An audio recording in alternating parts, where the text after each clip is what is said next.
Assalamualaikum warahmatullahi wabarakatuh. Perkenalkan, nama saya Isa Nursyahyanti, NIM 107. Nah, di video kali ini saya akan memaparkan jawaban dari pertanyaan tugas ekonomi sumber daya alam, yaitu yang pertama, apakah Indonesia memiliki cadangan sumber daya alam yang banyak? Jawabannya adalah iya, karena Indonesia merupakan negara yang banyak memiliki kekayaan alam. Bahkan beberapa kekayaan alam Indonesia tidak dimiliki oleh negara lain, seperti emas, gas alam, batu bara, hingga lautan. Kekayaan Indonesia ini tersebar di berbagai wilayah, seperti Riau yang merupakan wilayah penghasil minyak terbesar di Indonesia yang mampu menghasilkan 365.827 barrel per harinya. Kemudian Papua yang merupakan daerah tambang emas terbesar di dunia yang memiliki total cadangan emasnya sebesar 1.157 ton.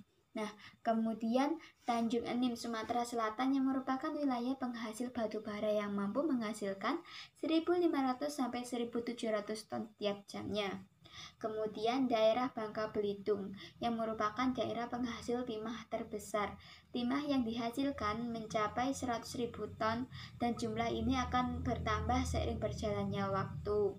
Kemudian yang terakhir yaitu Kalimantan Timur, merupakan daerah yang dikenal sebagai penghasil gas alam terbesar di Indonesia. Produksi gas alam di Kalimantan Timur ini mampu mencapai 607,15 juta TCF.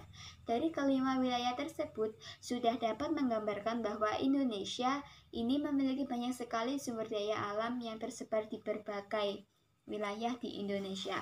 Nah, untuk soal yang kedua yaitu sikap terhadap depresi dan kelangkaan di sumber daya alam di Indonesia, baik hayati maupun non-hayati. Depresi memiliki arti yaitu penyusutan karena penggunaan sumber daya alam yang dieksploitasi sehingga semakin lama semakin menipis, dan kelangkaan sumber daya alam didefinisikan sebagai situasi di mana permintaan akan sumber daya alam besar sementara kapasitasnya sedikit.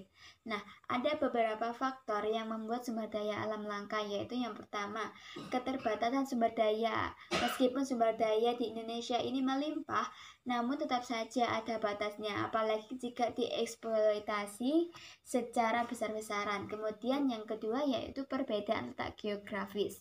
Maksudnya yaitu setiap wilayah di Indonesia sumber daya alamnya tidak tersebar merata dan terdapat beberapa wilayah yang tidak mempunyai sumber daya alam yang melimpah. Hal ini akan menyebabkan sumber daya alam menjadi sangat langka dan terbatas. Kemudian yang ketiga yaitu pertambahan jumlah penduduk. Thomas Robert Malthus mengemukakan jika pertumbuhan penduduk lebih besar daripada sumber daya alam yang ada, maka penduduk akan kekurangan sumber daya alam atau bisa disebut mengalami kelangkaan sumber daya alam. Maksudnya yaitu jika pertumbuhan penduduk meningkat, maka tingkat kebutuhan juga akan meningkat sedangkan sumber daya alam yang tersedia ini terbatas. Berikut upaya yang dapat mencegah terjadinya kelangkaan dan depresi pada sumber daya alam. Yang pertama yaitu tidak merusak sumber daya alam yang ada. Jadi dalam pemanfaatan sumber daya alam ini harus diimbangi dengan kesadaran akan kelestarian sumber daya alamnya dimanfaatkan. Kemudian memperbarui sumber daya alam yang dapat diperbarui, menghemat penggunaan sumber daya alam yang tidak dapat diperbarui, dan menggunakan teknologi yang lebih baik untuk mengelola sumber daya alam yang ada. Kemudian soal nomor 3 yaitu pendapat terhadap eksploitasi sumber daya alam besar-besaran, alasannya untuk tujuan pembangunan. Nah, menurut jurnal yang saya baca, eksploitasi sumber daya alam hanya berorientasi pada ekonomi yang bisa membawa efek positif secara ekonomi, tetapi juga menimbulkan efek negatif bagi kelangsungan hidup manusia. Untuk itu, diharapkan adanya kontrol dari masyarakat untuk mengeksploitasi sumber daya alam dan pelestarian lingkungan. Nah, peranan sumber daya alam manusia ini sangat penting agar tidak terjadi perusakan lingkungan di muka bumi.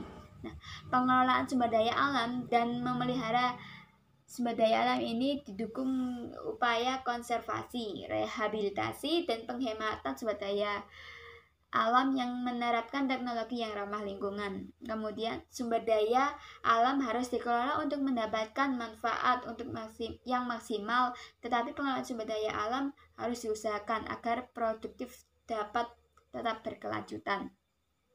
Nah, eksploitasi ini harus di bawah batas daya regenerasi atau asimilasi sumber daya alam. Diperlukan kebijaksanaan dalam pemanfaatan sumber daya alam yang ada agar dapat dilestarikan dan berkelanjutan dengan menanamkan pengertian sikap serasi dengan lingkungannya. Kemudian di dalam pengelolaan sumber daya hayati perlu ada pertimbangan-pertimbangan sebagai berikut. Yang pertama yaitu teknologi yang dipakai tidak sampai merusak kemampuan sumber daya alam untuk memperbaruinya. Kemudian dampak negatif pengelolaan harus ikut dikelola, misal dengan daur ulang. Sebagai hasil panen harus digunakan untuk menjamin pertumbuhan sumber daya alam hayati dan pengelolaannya harus secara serentak disertai proses pembaruannya. Soal nomor 4 yaitu pengertian konservasi menurut jurnal yang sudah direview.